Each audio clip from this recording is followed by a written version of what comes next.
When these dads meet world, watching Boy Meets World. We grew up on the show, now we have kids and host a podcast. We watch each episode and then share our thoughts and grades. When these dads meet world. They want you to take the roles. Oh, so many roles, so little time. Welcome back once again to another episode of Dads Meet World, the classically trained weekly episode where we go through scene by scene, moment by moment, and try to figure out what we can learn from this 30-year-old show known as Boy Meets World. I am one of your dads, Tyler. And I'm your other daddy, Brett. No, absolutely not. We're not doing that. Who's your pod daddy? I'm bringing it back. Who's your pod daddy? Okay, have you seen those videos that parents will mess with their teenagers and they'll refer to the other one as daddy or mommy right in front of kids just to see them respond? I don't think I've come across those ones. Oh, they're hilarious. It's just I'll have to nice search them watching out. kids feeling very gross. It's like whenever you would kiss your wife right in front of your children. Yeah, I can see that reaction. Well, anywho, welcome back to another episode. We are just talking the wonderful world that I'm in right now, which is youth football, flag football in particular. So, just the fun ins and out of coaches trying to relive glory days, giving their kids opportunities they shouldn't, and us not really teaching properly how to do stuff and leading to bad technique, yada yada yada yada. Brett, how are you in this realm of sadness that you live in? Not coaching youth football, so there's that. Yeah, I'm good. I got to. One less birdie in the nest. Yeah, I got to go visit that birdie last weekend. I got to take some stuff down to her that she's setting up prescription delivery service, but there's a gap between what she's got and when the service will actually start. So we had Nice. to take got an emergency prescription called in, and it was called in to the pharmacy up here. Mm-hmm. So we had not that we need one, but we had an excuse to go down and visit. Mm-hmm. So, 2-hour drive, went down, took the prescription, made up a little care package, little basket to take down, and got to spend a few hours down in Columbus with her. So got to go to the coffee shop, hang out, talk, get to just hang out with her for a few hours and then come back home. And you know what? With one less kid in the house, it is even busier. Because now we've got a middle schooler in robotics. We've got a high schooler we have his driver's license exam scheduled. Yes, and your he's mean wife informed me of that. She goes, "Tell your wife." I'm like, "Why would I do that? That's not nice." He's in the marching band. He's in full play. He has significant other. He has a job. He's in the Gold Tones Jazz Band. He's in his own band, Dillweed. Yes, that's the name of their band. That's right. I don't know if I've ever shared that on the podcast. That's a great name for a high school band. It is. It's a ska band. That's 6. I'm sure there's something else I'm forgetting. So him getting his license is just like when Eric will get his license. We are so looking forward to it. I'm going to be like Amy Matthews wondering, should I take a bath and then read a magazine, or read a magazine and then take a bath? Oh, yes. It's going to be a good day. But we do have a car for him. It's a little bit better than Lucille was. He doesn't have to start it with pliers. Well, that's good. Mm-hmm. But it is older, so it does make fun noises.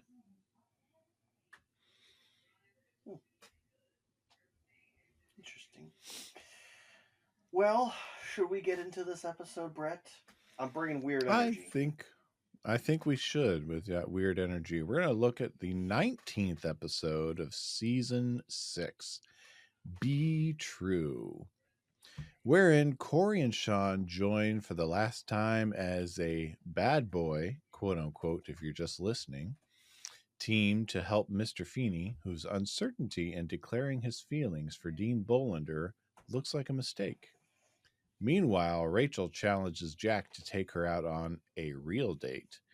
The only problem is that Jack is embarrassed that Rachel is taller than he is.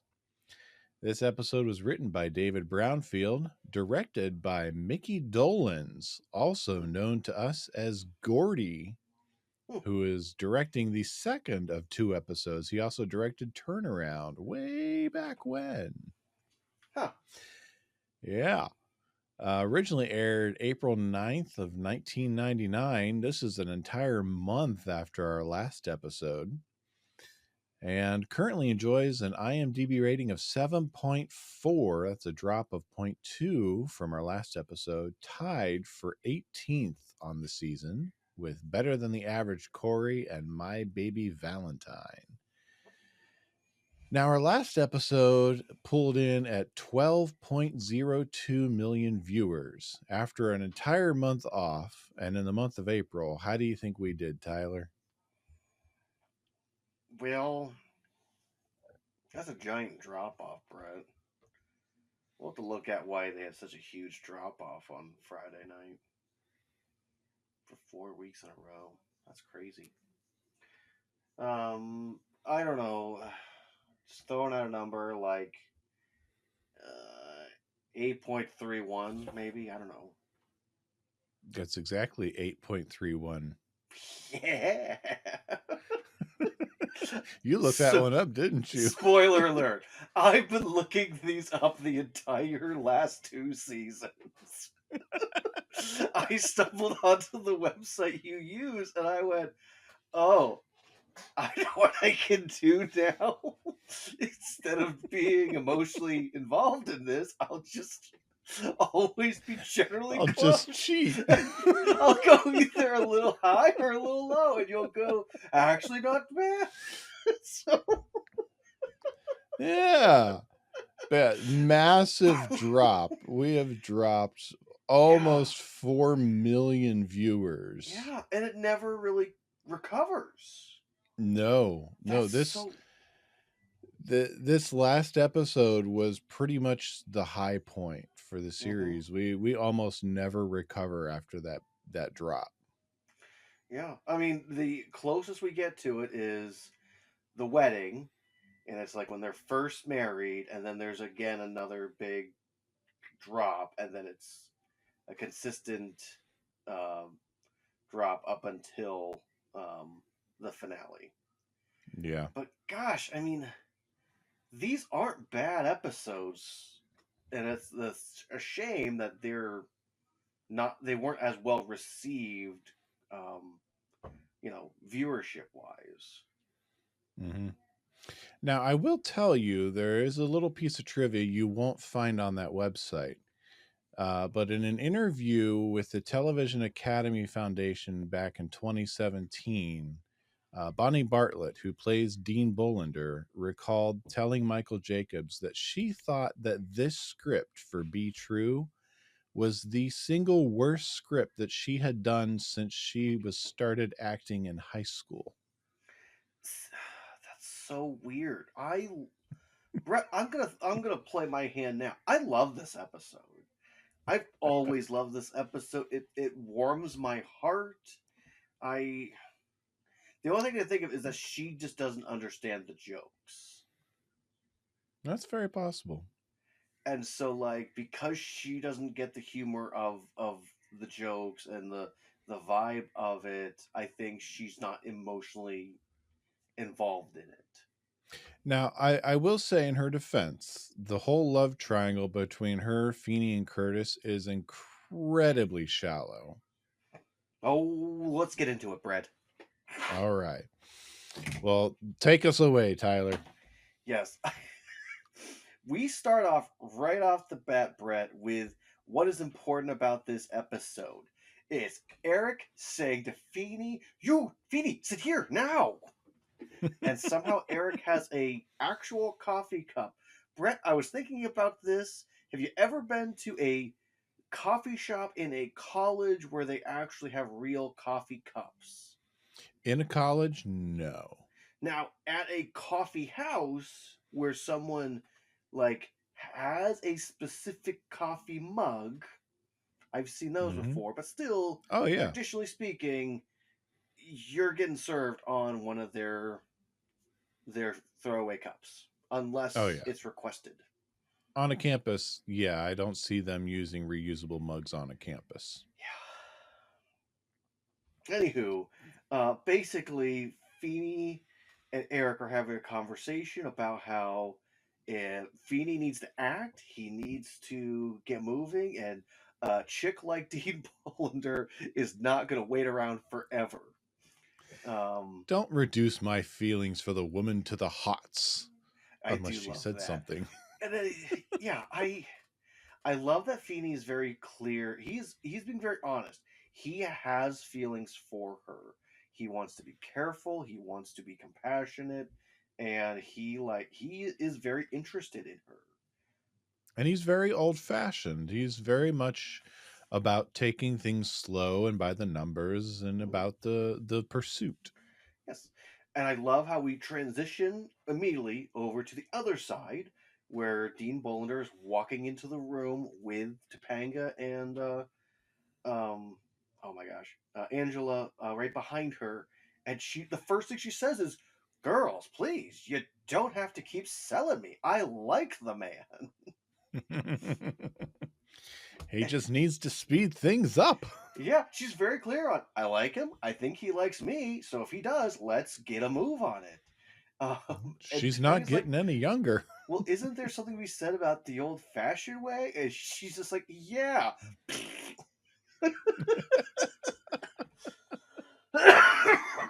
Now, again, this is the dean of students talking to two freshmen about someone she's interested in who also is a colleague she helped hire. Mm-hmm. It's she is playing a little fast and loose with the relationship with the students, which on the one hand, it's kind of fun to see. Mhm. Oh, yeah. And we'll see. I mean, we will see later exactly why it is she's okay with this type of relationship with students, because Feeny engenders that in her. Yeah. And I love how Eric is very direct. He says, "Feeny, if not now, when?" And he says, "My cholesterol level is high." But he decides now. Now it's the time. And he goes to get up and he's about to say something. Eric's right behind him, like, "You got this. You're the man. You're the man. Get lost. I'm lost. I'm lost." Eric's little asides through this whole process are hilarious to me. Yes. This is college Eric at his best. It is.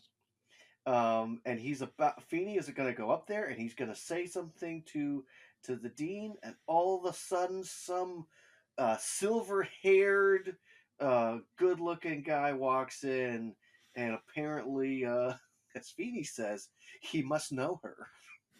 Yes. This gentleman is, we will come to know him as Curtis Kincaid, played by Doctor. Francis. Yes, Dr. Curtis Kincaid, played by Francis X. McCarthy. First and only time we'll see him on Boy Meets World. 137 acting credits. Shows like Hmm. Hill Street Blues, Moonlighting, Alf, The A-Team, Sequest 2032, Babylon 5, Basketball, Third Rock from the Sun, NYPD Blue, Smallville, Supernatural, NCIS, and so many more. Very much a character actor. Somebody save me. That's right. Don't care how you do. Okay. I was like, there's none of those are classic in there, but then you hit Smallville, like, oh, we can ring Smallville. Oh, yes, we can. It is so funny to me when we started this show of the 80 late 80s hits, early 90s stuff that everyone was kind of Mm-hmm. through, and now we're really starting to ring in people, and it's like the transitioning from the different shows is so funny. Oh, yeah. I also like the amount of credits people have before they come onto the show now is a lot bigger than it used to be. Mm-hmm. Yeah. Yes. He must know her. Yes. Yeah, so we meet Kincaid, as we also learn is Dean Bollander's ex-husband. Yes, ex-husband. And he wants to win her back. Yes, you know how you just show up and you can just win your ex-wife back. Yeah, a little bit of a tired trope there, and I can immediately see why they didn't work to begin with. Because she's a narcissist? Just a bit.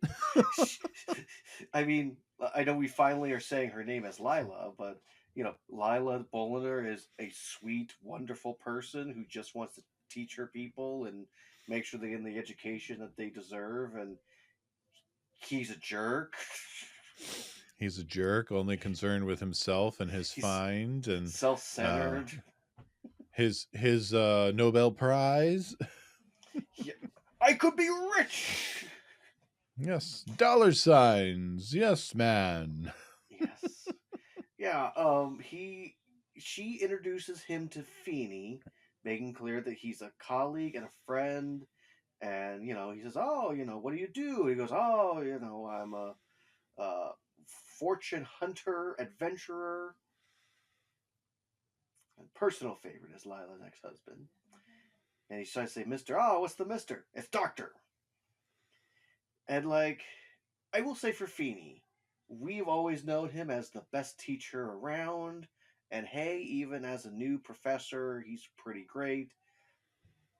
But eh, you know, he does not have the rank of PhD. No, Does does Kincaid actually have PhD, or did he get an honorable one? We don't know. no, But don't know.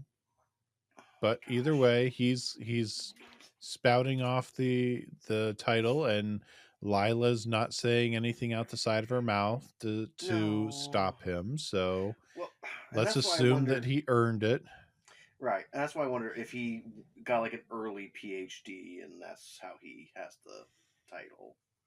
Yeah, we'll maybe, assume he earned his doctorate. maybe he's like a Leonard Hofstadter. Yeah. He worked it. He's smart, but he has other interests.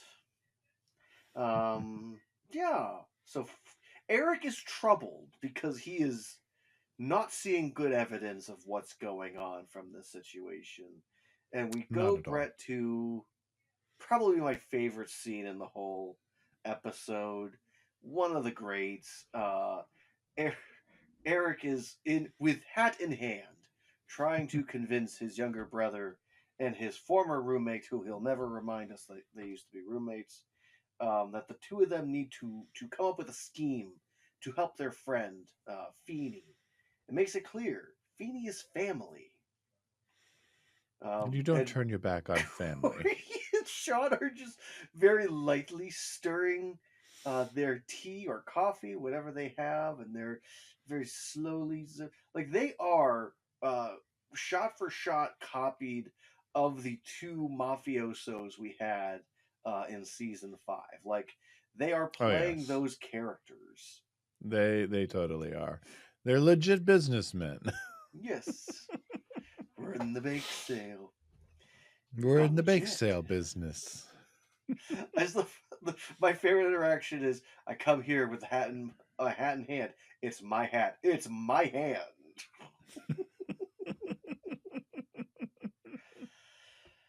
I love how Eric says, "I'm ashamed to call you my brother and Shawn."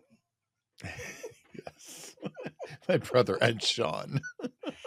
Yes, and Eric steals a baked good. Apparently, there's a wrapper still in it, and he doesn't notice. And so He Shawn ate the says, wrapper. "He ate the wrapper." Brett, let's take care of our B plot. B. Yeah. Let's call it the C plot for this episode. Literally, it can take Yeah. 5 seconds. Jack really wants to go into Nick Cut with Rachel. I'm not saying they should have already, but they are in college. They are roommates. I can't We believe they found out haven't already done they that. haven't. They only make out, and it's made painfully obvious that they only make out. And apparently they only make out in the common area of the apartment. Yeah, didn't realize they were going to a private Christian college. Yeah. They each have a bedroom and they only make out when they're both in the common area of the apartment. Yeah. Anywho, so yeah, Rachel says she wants to go dancing. Doesn't he want to go dancing? And he's like, yeah. She goes, "Don't you know how to dance, right?" "Yeah, I can dance." We later on come back because it's literally just a way to help transition the other story, and so we will come Yeah. back, and Jack has taller shoes, so that way Elevator shoes. yeah, he can be taller just like Rachel.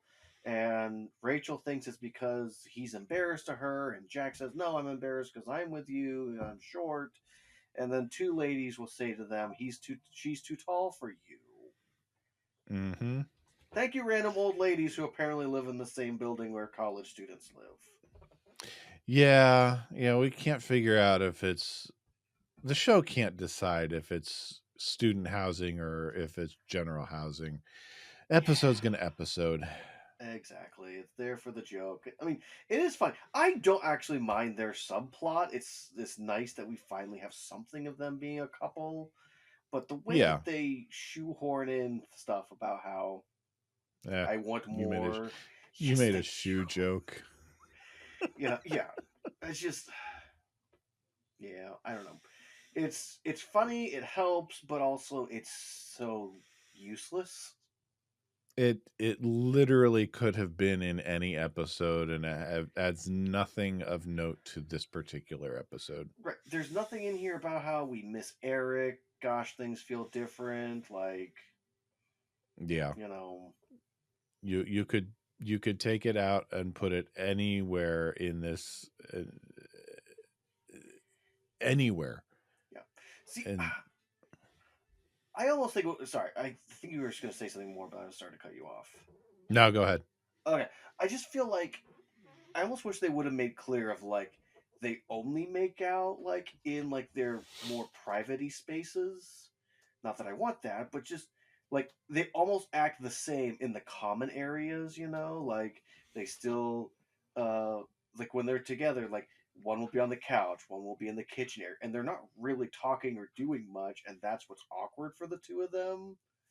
Mm-hmm. Because like they're expecting Eric to come through the door and he never does. Like for whatever reason they were like, yes, our common area is our makeout area, but it's like, but if you still want your friend to come back, you'd almost leave that as like a sacred-ish space.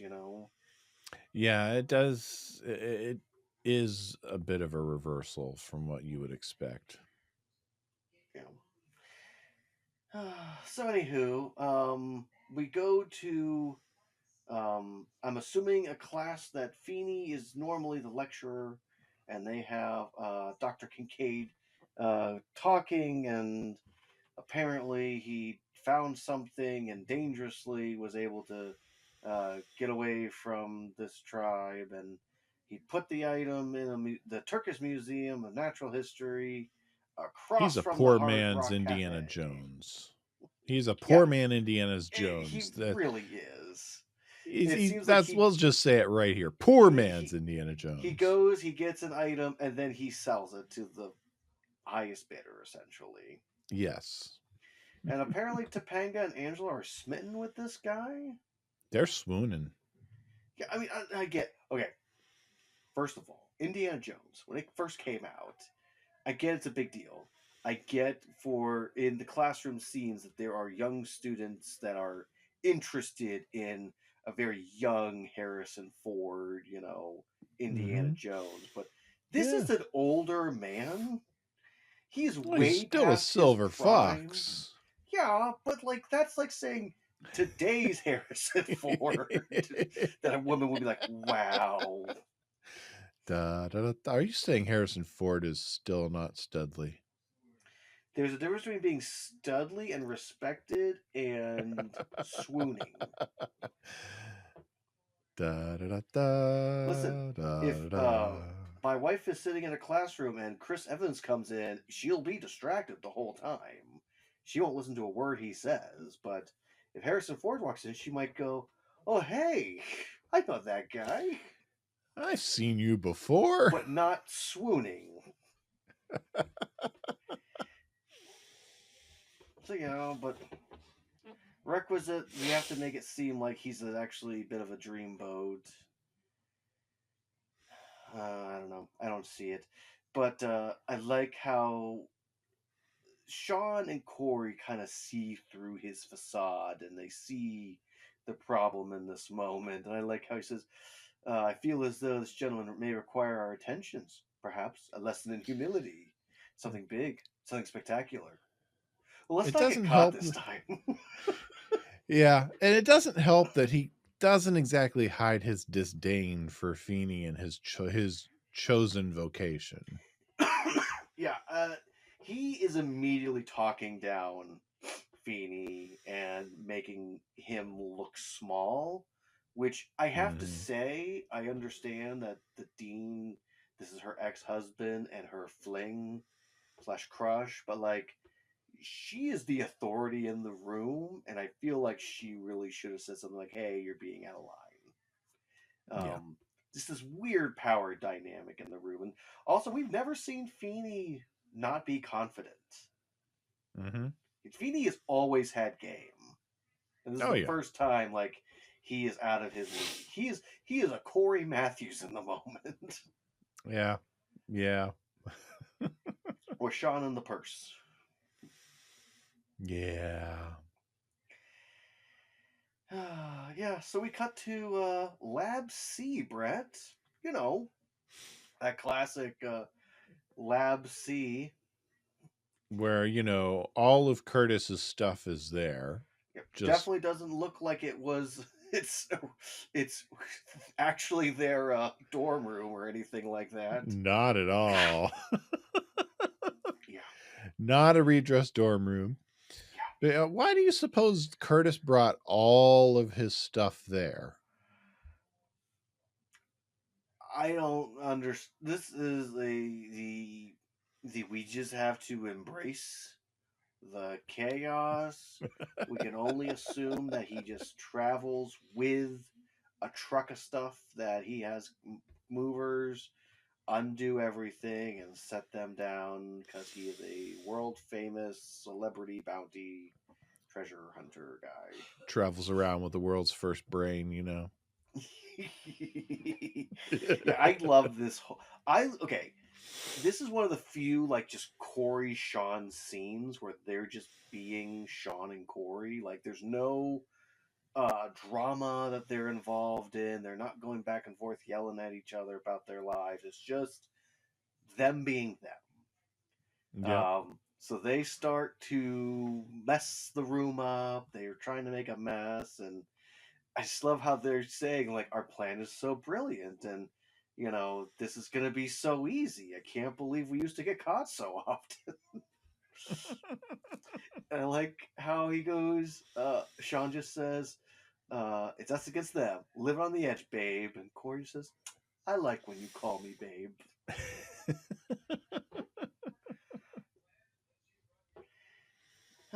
So yeah, they're just going back and forth. And then Cory finds a jar that has a brain in it. And it's like, this must be his discovery. The world's first brain. You could get any woman with the world's first brain. Personality or motor skills? Can I get Topanga? Yeah, I think you could. Yeah, they go to open it, and apparently Shawn wants to use a Phoenician mallet, and Cory tries to hand him an Egyptian dental tool. Um, Shawn breaks them both. He says, "Home shopping neckwear, Bed Bath and Phoenician." The whole sequence is just fun. Yeah. The statue of Byzantine statue of King Afaratu smashes that. Apparently, there's 6 billion of them. Yeah, dime a dozen. Yeah. I will say I love Cory's line. I hold in my hand the pinnacle of God's creation. Think fast. Yes. Yes, but they decide, well, I think it's time to move on to the next phase of our plan. After they break another jar, apparently, and they accidentally trip the security alarm. Accidentally. Yes, and so they wait for the teacher in the next room, or professor, as we like to refer to them, and out walks Brett. Dun dun dun. Mr. Feeny. Feeny. Weenie. It says Oh weenie. no. Oh no, it's Feeny. I just love very confidently. What are you doing here? Why did you do this? Nothing. You did it. And And we're we're telling. So they come back in with Dean Bollinger and Eric, and Angela, and Topanga, because They're all Muffin in on it. says we need to find out what's happening, like having 4 freshmen and a random junior. And Dean's like, "What's happening? Why did you do this?" And apparently, Feeny is one of those people where he'll have an act of rage, because of love. Oh, did I skip something? I did. I'm sorry. I skipped the part where Feeny is trying to teach a class quantum physics, don't you know? And Eric pops up and says, "Feeny, quit hiding behind your books." And Feeny tries to say, uh, "I act dignified with respect, and I've kept it all to myself, and nobody knows." And Eric's like, "Everybody knows. Nobody knows." Hey, everybody. Does everybody know who Feeny loves? The The Dean. Dean. Everybody out. Ah, yes, the classic. You're caught in a triangle. Rachel. He who hesitates is lost. Rachel! I don't know who says Rachel more dramatically, him or Christian Bale's Batman. I can't think of the two without them being intertwined anymore. Yes, but finally, they come back. Oh, that's why I'm so confused. They go back and forth a little bit more between them. Finally, after they go back to the apartment, now they're finally back in C Lab. Dean Bollinger comes in and catches Feeny in the act, and she says, "I just didn't believe them when they said you did this, but I'm seeing with my own 2 eyes." Put the brain down. So yeah. Um, and this is the whole part where Eric's trying to say about this being an act of love, and um, Dean's like, is this an act of love? Like, is this you trying to express yourself? And Feeny just goes, "Well, yep."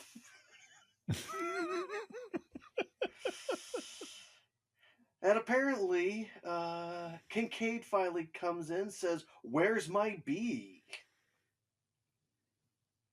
Shawn tries to inform him that killer bees are due here next Tuesday. That's right. And apparently, Kincaid found a bee who has a reverse migration pattern, and if he could get them to go with the other bees, he could help them to return back to Africa, saving thousands of lives, and he could be rich. My problem with that is, if that's something that's so important to you, shouldn't you have given this over to a biologist or a person who specializes in killer bees and whatnot? Yeah, I'm not clear on who's gonna fund you for that. Who's gonna fork over the money for that? Yeah. Well, that's the thing. If he's the type of guy who holds on to things until he can sell them to the highest bidder, he's kind of a horrible person. Yeah. Yeah. Um, but Brett, we have the crescendo moment of the episode where the bee lands upon Dean Bolander, and she is in panic and says, "Curse, I puff up. I'm allergic. You know this." And he just says, "So what if you puff up? This is my Nobel Prize." And Feeny, being a man of dignity, honor, and respect, and not willing to let Lila be hurt, steps up, grabs the bee, and the bee immediately stings him. That's right. And No Kincaid good deed takes, goes unpunished. yes, he takes it to oh crap, the zoology department. Maybe that's where it should have been in the first place. Yeah, you think? And let's get to that clip, Brad, that we talked about. All right. That's the most wonderful thing anybody's ever done for me. I wouldn't let anything harm you, Lila. I hope you feel the same way about me. What took you so long, George? Kiss her, Feeny.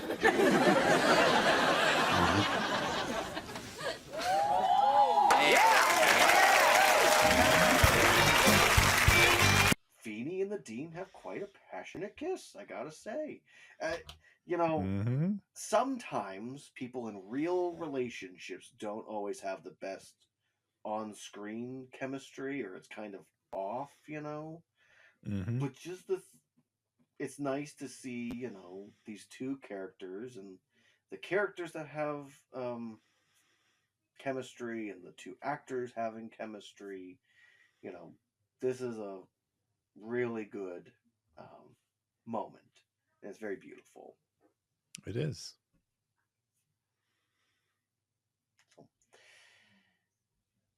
And I just love how Shawn and Cory are very confident and smiling because they got away with it. They Until the did. next Their shot, plan worked. Shawn and Cory are scraping windows. In orange jumpsuits. We've watched 734 windows so far. How did this blow up in our face? I don't know. We had Feeny scammed. Feeny's nothing. His chick is tough. His chick is tough. Oh, but it's Eric that really makes it for me, man. He comes over and sits in with the Dean and Feeny. It's Feeny's signal for Eric when it's time to leave. That makes a scene for me. Yes, but I do love that Feeny asked her, like, did you actually think I could oh no, Feeny tries to say to her, like, I appreciate you going easy on the boys, and one of the things she says is the way that you have inspired your students, the way you care about them, and the way that you support them, it's one of the reasons I, develop feelings for you. And she was like, didn't think you would have done what that happened. He goes, oh, I'm sorry. You don't think can act with reckless abandon? He goes, oh, absolutely. He goes, I am. It's Yes, just, it is adorable back and forth banter between the two of them. it is, and it's that type of it's her seeing that in him that allowed her to develop that type of relationship with Topanga and Angela that we've never seen before, but we see here. But it works because we've seen her observe that in Feeny throughout the season, Mhm. and it fits. It does. Well, and also the way that the way you build relationships in college is very unique. And so the fact that Topanga and Angela could one day, from a month time period gap, be interacting with the dean a lot, it's actually not as weird as you might think it would be. Yeah. So Yeah, this was not made for binging. This was made for real time consumption. yes. And honestly, that might be part of the problem that most of the people that have done podcasts like us have run into. The leap of time and logic. Yep. Come back to us in a month and then we'll talk. Mhm. Yes. Yeah, this episode closes with a tag where old lady was robbing apparently Jack and Rachel. They let her walk away because she says he's too tall for you. You're too tall for him. And that's how the episode ends, Brett. That is. So, Tyler, do you have any deep dives for us? I guess so. People, people, people, people, people, people, people. Am I the only one who read the summer reading list? All right, so apparently, 1999, killer bees was a problem in the United States, predominantly in the California area. I don't want to create a free account. I just want to look at this article. Oh, my. Apparently, there's an 83-year-old beekeeper who was swarmed in an attack in California, and then they did try to make their way eastern, and they are primarily around like the Florida area, but some colonies ended up yeah, ended up migrating up towards the Philadelphia area.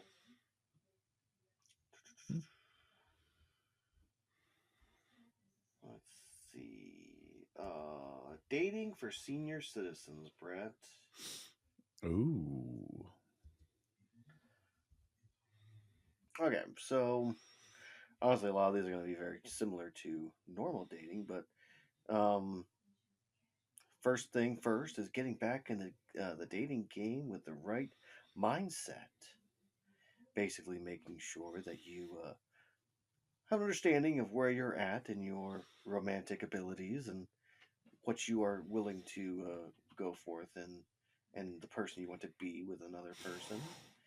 Know what you want and be honest about it. Take time to heal.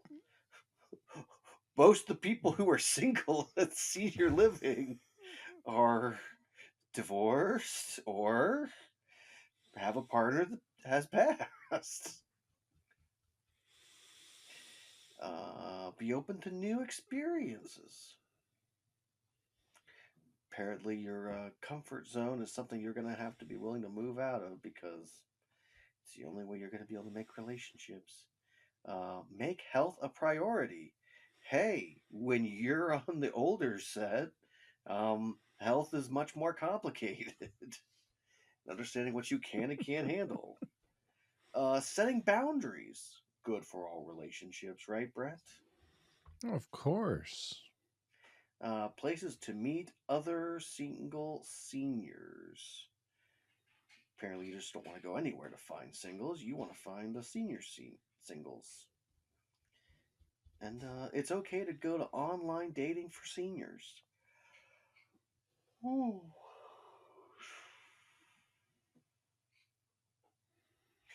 All right. Yeah. eventually there's just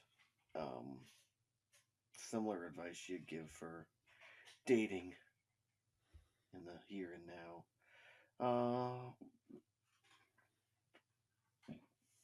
Excuse me. So, Brett, let's be honest for a moment. The Phoenician mallet apparently is a type of mallet or hammer that may have been used in ancient Phasianine. Hey, you. Can you read this word real quick? This one. Phoe.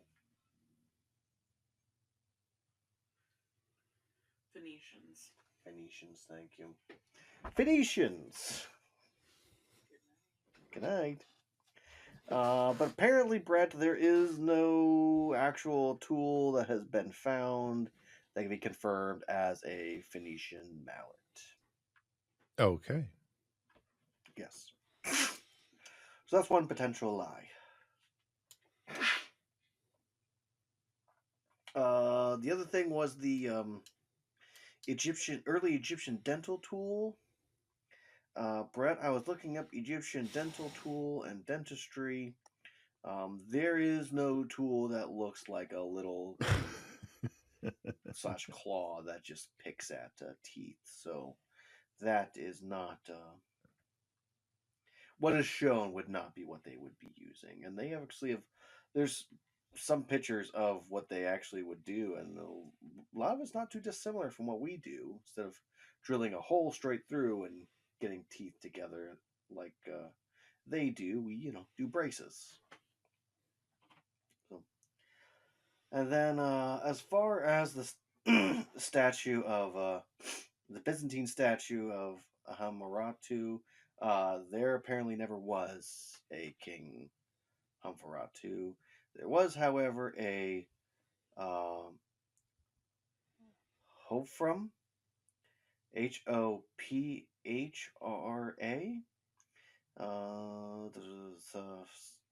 The Hofra area reigned for almost 2 decades and experienced some success.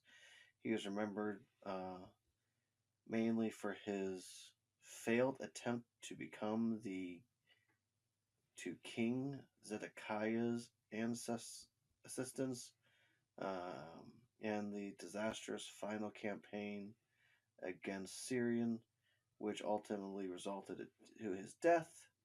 What is known from history about Hofra's life is consistent with his brief appearance in the biblical text. In the end, the prophecy of Jeremiah was fully fulfilled.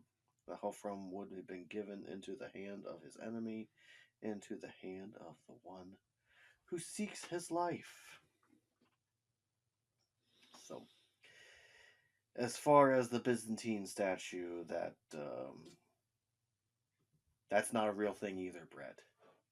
But I did discover that there is Byzantine art, which comprises the body of artistic products of the Eastern Roman Empire, as well as a nation and state that inherits cultural from the empire.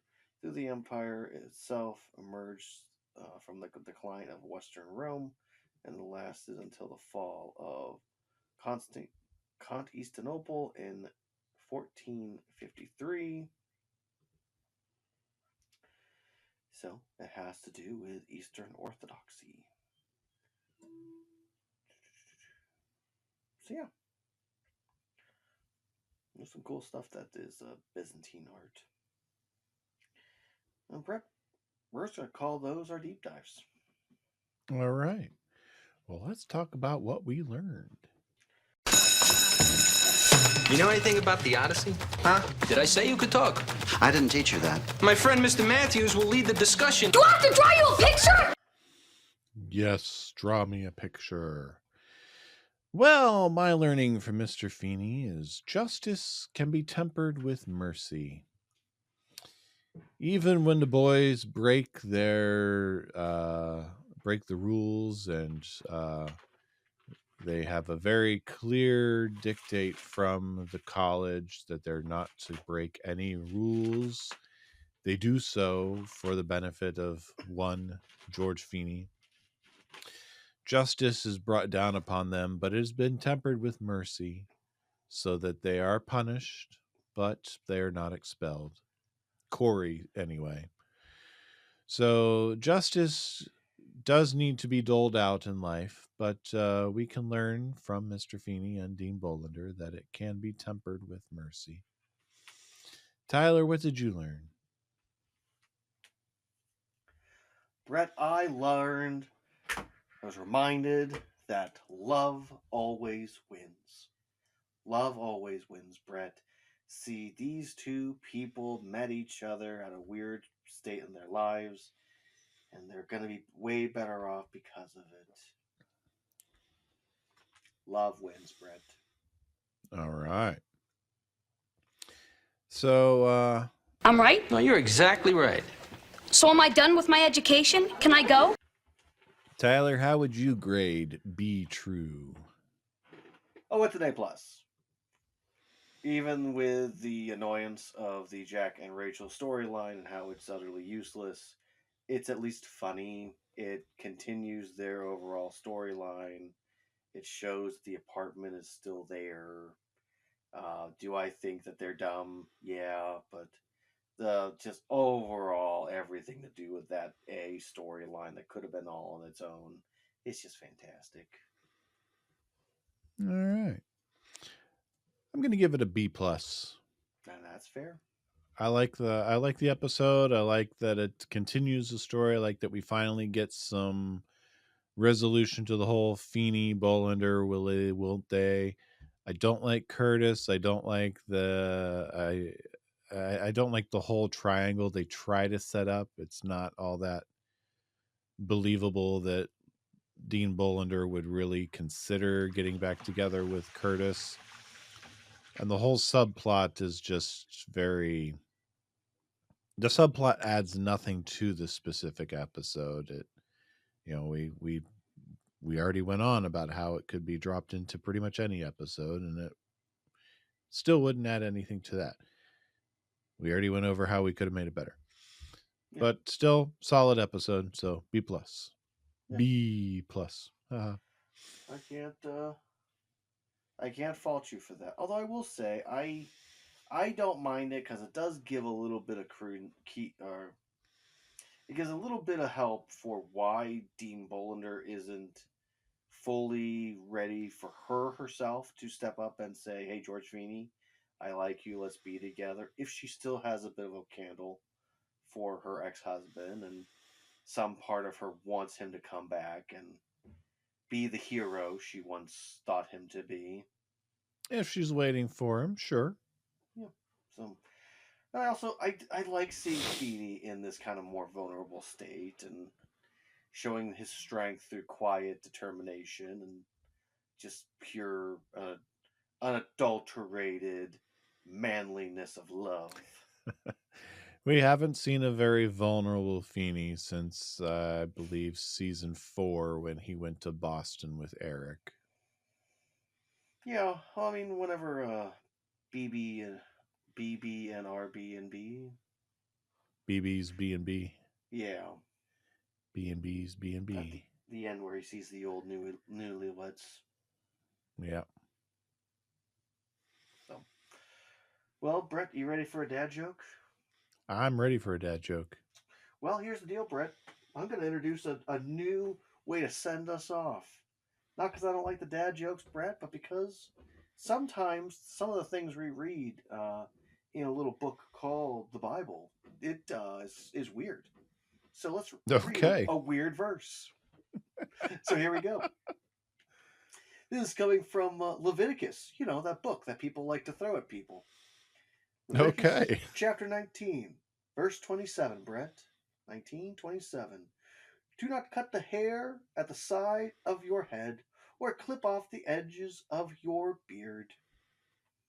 Amen.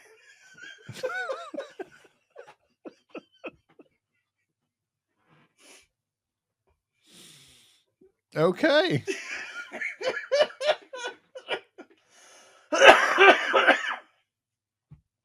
at my churches, I've been trying to work on the whole, the Bible says, and it's like, well, what does the Bible say in these random spots?